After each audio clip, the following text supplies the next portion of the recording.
Hello everyone, this is lesson 6 Ekascloud online training courses. My name is Peter Benko. Today I'd like to talk about Azure, Microsoft Azure Cloud Service. What is Microsoft Azure Cloud Service? Is a secure service platform which provides compute, storage, network, database, and in many more cloud app globally. Azure Cloud Platform contains more than 200 products, and cloud services are designed to help us bring many solutions to our life. So basically, when we decided to go for Azure Cloud Service, first of all we need to click on the Azure, which is a domain. So once we registered and have a Azure Cloud account, that is going to be our domain, and then from there we can use different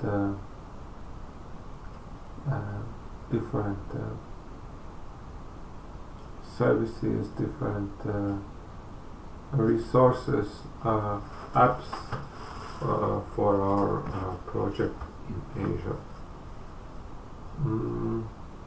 Before we go any further, I'd like to note that if we never seen the Azure before, we can get a free subscription in a worth of £150.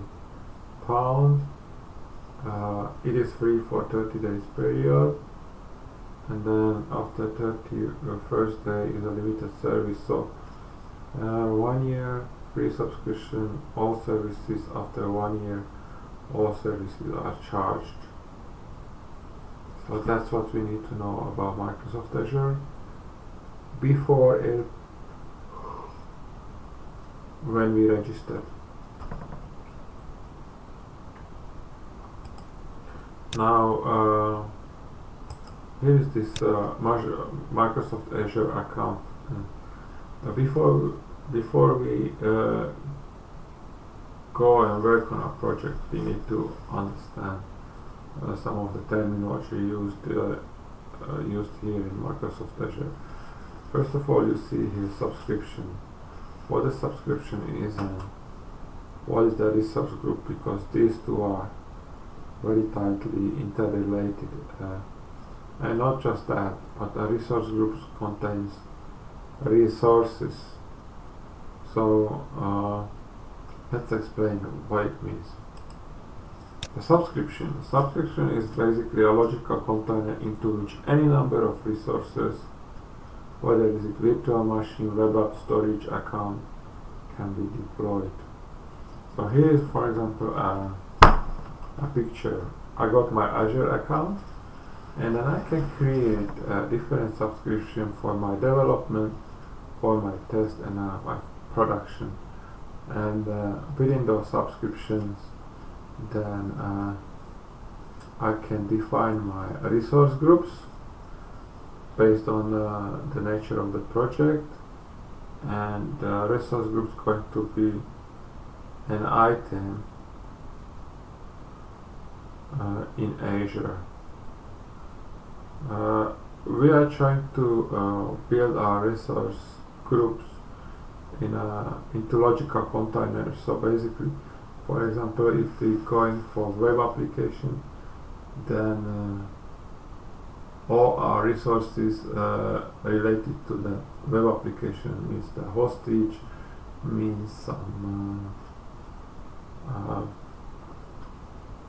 database what we are using, and so on, what we basically need normally to operate and work on a web application. So those are basically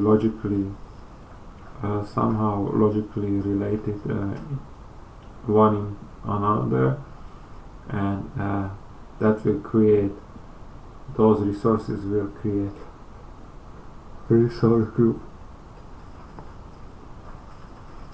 The hierarchy is basically very well can see very well. So you got the Azure account, you can create a couple of subscriptions. Within the subscriptions you create one or more resource groups, and then those resource groups are basically individual items which belongs to that particular resource group, and basically logically related to that task or that subscription, even, I can say. So this is what we need to understand at the first side. Here you can see the subscription resource group, right? And then all resources. So we normally start with subscription, we create a subscription, and then once the subscription is done, we define our resource groups, and then when this one is done again, then the resource groups going to be filled up with resources which actually related to that particular subscription. So this is what we need to keep in our mind. And there I like to say quickly about Azure Global Infrastructure, which is made up of two key components, which is a physical infrastructure and a connected network components. The physical component is comprised of 200 plus physical data centers. Then all these data centers position, location, geographical positions are arranged into regions and linked by one of the largest interconnected networks on the planet. So therefore these terms are coming up and worthy to memorize. What is the data center? Basically, data center is a physical building equipped with all sort of network computers running in the background. We can have couple of data centers. Usually the distance between two data centers should not be more than 300 miles, and the main advantage is that if anything happens to our data, then there is still one emergency solution, which is another data center or another region. So what a region is? A region, like each region has one or more availability zones. Availability zone is that whether I'm able to run software, or I'm able to have people from the street to work and touch not the polymers but the instruments which we are hiring. And then the last one is the availability zones. So basically data centers are located in a way that if anything happens to the one, then there is still one emergency solution, and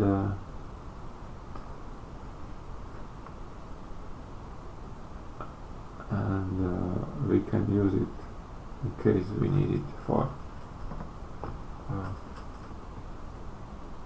if we need it. Yeah, so that's it for today, and see you tomorrow. Thank you.